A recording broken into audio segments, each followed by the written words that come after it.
Great Scott. Great Scott. Great Scott.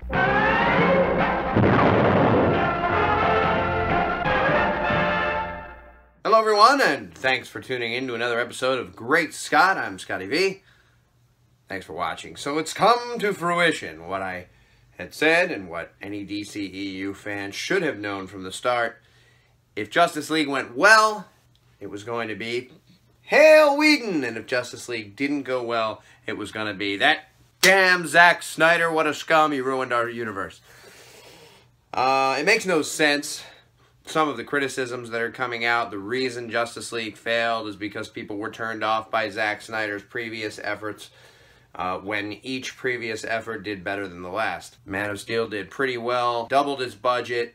WB considered it a failure anyway. They forced Zack Snyder to bring in the Bat because they thought that that would do it. Batman v Superman made another 100 million plus more than what Man of Steel made. WB considered that a failure anyway. It more than doubled its budget. Still, WB was displeased. Both films were made fun of. Both films were maligned. Marvel was brought up, how much they do so much better than DC does, how DC should look to the other company to find out how to make their movies. They did so now with Justice League after cutting and slashing a bunch of Zack Snyder stuff, changing the script around, bringing in Whedon, whom we were told was brought in by Zack himself when he needed some help finishing the reshoots. To my eye, we got a lot more than reshoots. We got fully realized, newly scripted scenes with new effects that a new effects company was brought in and unable to finish. We got effects guys speaking under the course of anonymity, not saying who they are, but saying they were the original team and that they were saying WTF when they saw this finished product of things like the removal of the mustache, the cell phone footage, and they couldn't believe that the movie studio wouldn't have given them the time they needed to do it correctly, and instead brought in a new team who did it in a few months and did a horrible job, and it looks embarrassing. We're hearing from multiple sources that these types of things happen, multiple sources that there were many scenes cut, and different sources saying what scenes were Whedon's, what scenes were Zack's. The point is, the two forms of directing, the two styles, did not mesh together.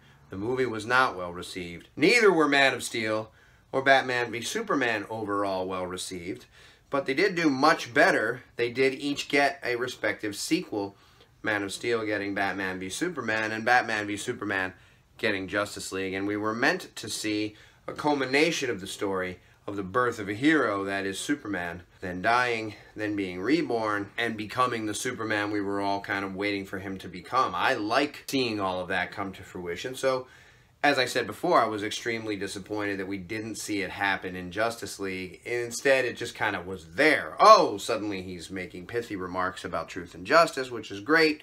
And I had a smile on my face at some of those parts. I liked having him say, "Do you bleed?" to Batman. It was very cool. But a lot of it was nonsensical. What's the reason Superman remembers that, but doesn't remember that he then fought alongside Batman, or that Batman then went and saved his mother? Why remember the negative thing? What I said was that the apocalyptic technology was dark and Wonder Woman had had experience with it before, and that she knew that it could go that way, and we were just meant to buy that, and that's what ended up happening. But there was a lot going on that was just messy, and this is why it failed. It didn't fail because of Zack Snyder. If anyone, it failed because Whedon got involved. Not necessarily because Whedon couldn't have done Justice League if he had started with Justice League, but because they brought him in and tried to repair or fix or remake things that weren't there before and didn't fit right. The VFX guy said that the CGI Batman was embarrassing at the beginning on the rooftops. Things like that that don't mesh also with the way they looked or moved in the other two movies. They were, and I'm not a fan of the Nolan Batman films, I've said that before, but they were more like those in the sense that physics worked on humans the way it would work. Physics, you know, Batman was Batman, but could do things that a man as Batman could do. And we know that in the comics, Batman does things far and above what a man could do, dropping 30 feet, 40, 50 feet from, without a rope, from his plane down to the top of a building and not shattering both his knees. Robin does the same thing. because it's fantastical. It's a comic book. So if you're going to do that, and that's what it was going to be, but it's never been that. Batman has never been that on film. This was really the first time we've seen it, but it's supposed to be the same Batman we saw before, who didn't really do those things. They were very ultra realistic in the way human beings move, the way people move, the way bodies work, the way impacts worked. And then with Justice League, he could just do everything, and he moved very, very differently than he did before. So it was just, there were a lot of things, and maybe the casual moviegoer doesn't notice those things because he's not remembering the first two films. But something about it didn't work, and it wasn't, boy, I don't like Zack Snyder or I don't like Joss Whedon. It was, I believe it was the combination of the two and an unfinished product. And now, of course, we have word that WB has no plans for ever using Zack Snyder again. As I said, he would be the one to get mud slung upon him, whereas Whedon comes out smelling like a rose. And I guess they'll move forward with him doing some things in the future. They've also released the slate of upcoming DC movies, which I expect will change as we move forward, and they decide they don't want to possibly lose money on some of the riskier projects when they couldn't make money on the Trinity, and they couldn't make money on Batman and Superman, and they couldn't make money on Superman. There is no Man of Steel 2.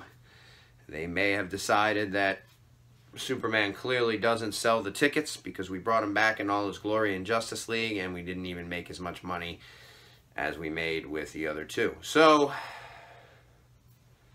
it's hard to tell what's going to happen, but with no Man of Steel on the slate and Suicide Squad 2 still being on the slate, I'm kind of disgusted. I don't like the way this went.